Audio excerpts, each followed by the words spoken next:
بسم اللہ الرحمن الرحیم۔ السلام علیکم۔ حضرت عزیر علیہ السلام کی مبارک زندگی کے بارے میں حضرت عزیر علیہ السلام کی پاک زندگی سے متعلق تفصیلی حالات کا کچھ زیادہ معلومات سیرت اور تاریخ کی کتابوں میں نہیں پایا جاتا۔ حضرت ہارون بن عمران کی نسل سے ہیں اور ترجیح کے قابل قول یہی ہے کہ بے شک اللہ کے پیغمبر ہیں۔ قرآن مجید میں حضرت عزیر علیہ السلام کا نام صرف ایک جگہ سورہ توبہ میں ذکر کیا گیا ہے اور اس میں بھی صرف یہی کہا گیا ہے کہ یہودی عزیر کو اللہ کا بیٹا کہتے ہیں، جس طرح نصارہ عیسائی حضرت عیسیٰ علیہ السلام کو اللہ کا بیٹا مانتے ہیں، نعوذ باللہ۔ تورات میں حضرت عزیر علیہ السلام کو عزرا نبی کہا گیا ہے، ترجمہ، اور یہودیوں نے کہا عزیر اللہ کا بیٹا ہے اور عیسائیوں نے کہا مسیح اللہ کا بیٹا ہے۔ یہ ان کی باتیں ہیں، محض ان کی زبانوں سے نکلی ہوئی۔ ان لوگوں نے انہی سی بات کہی جو پہلے کفر کا راستہ اختیار کر چکے ہیں، ان پر اللہ کی لعنت۔ یہ کدھر بھٹکے جا رہے ہیں۔ لگ بھگ 7ویں صدی قبل مسیح کے بیچ میں بخت نصر نے بنی اسرائیل کو ہرا کر یروشلم اور فلسطین کے تمام علاقوں کو برباد کر ڈالا۔ تمام بنی اسرائیل کو قید کر کے بھیڑ بکریوں کی طرح ہکاتا ہوا بابل لے گیا اور تورات کے تمام نسخوں کو جلا کر راکھ کر دیا، یہاں تک کہ ایک نسخہ بنی اسرائیلیوں کے ہاتھ میں نہ بچ سکا۔ ان میں تورات کا کوئی حافظ بھی نہ تھا، اس لیے بنی اسرائیل تورات سے قطعی طور پر محروم ہو گئے۔ ایک لمبی مدت کی قید کے بعد جب ان کو رہائی ملی اور وہ دوبارہ بیت المقدس میں آباد ہوئے، تب حضرت عزیر علیہ السلام عزرا نبی نے سب اسرائیلیوں کو جمع کیا اور ان کے سامنے تورات کو شروع سے آخر تک پڑھ اور لکھ لیا۔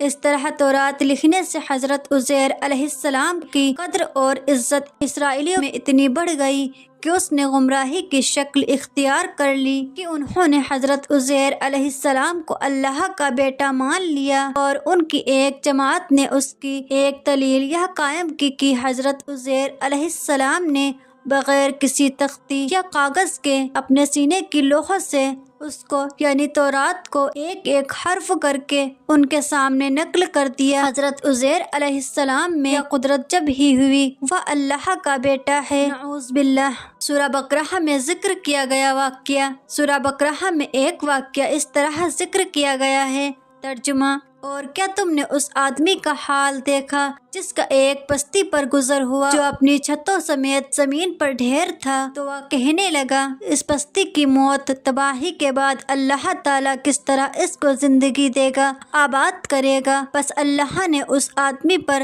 اسی جگہ 100 سال تک موت طاری کر دی اور پھر زندہ کر دیا۔ اللہ نے معلوم کیا تم یہاں کتنی مدت تک پڑے رہے؟ اس نے جواب دیا 1 دن یا دن کا کچھ حصہ۔ اللہ نے کہا ایسا نہیں ہے بلکہ تم 100 سال تک اس حالت میں رہے، بس تم اپنے کھانے پینے کی چیزوں کو دیکھو کہ بگڑی تک نہیں، اور پھر اپنے گدھے کو دیکھو کہ وہ گل سڑ کر ہڈیوں کا ڈھانچہ رہ گیا ہے، اور یہ سب اس لیے ہوا تاکہ ہم تم لوگوں کے لیے نشان بنائیں۔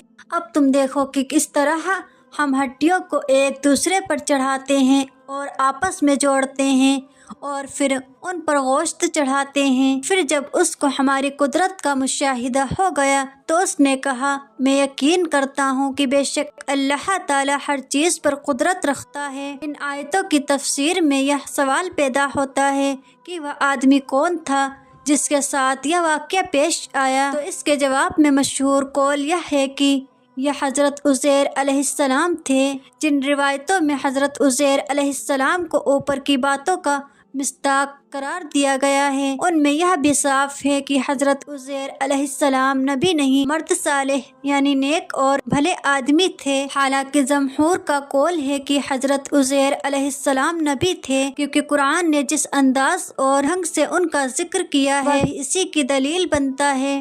توجہ کے قابل بات یہ ہے کہ سورہ بقرہ کی اوپر کی آیت میں اللہ نے جس شخص کو بلا واسطہ خطاب کیا اور اس سے ہم کلام ہوا ہے وہ اس کے مرد صالح نہیں، نبی ہونے کا کھلا ثبوت ہے۔ اس ٹکراؤ کو نگاہ میں رکھ کر مولانا حفظ الرحمان سیوہاروی رحمۃ اللہ علیہ نے تفصیلی اور تاریخی بحث کے بعد یہ خیال ظاہر کیا ہے کہ اوپر کے واقعے میں جس آدمی کا ذکر ہے وہ حضرت یرمیہ نبی تھے۔ سبق: انسان کتنی ہی ترقی کی سیڑھیاں پار کر لے اور اللہ کے ساتھ اس کو زیادہ سے زیادہ قرب حاصل ہو جائے، تب بھی وہ اللہ کا بندہ ہی رہتا ہے، وہ اللہ کا بیٹا نہیں ہو سکتا۔ انسان کی سب سے بڑی گمراہی ہے کہ وہ جب کسی بزرگ انسان سے ایسی باتیں ہوتے دیکھتا ہے جو عام طور پر عقل کے نزدیک حیرت میں ڈالنے والی اور تعجب میں ڈالنے والی، تو وہ رعب یا عقیدت کی زیادتی کی وجہ سے اس کے بارے میں غلط اور باطل عقیدہ اختیار کر لیتا ہے۔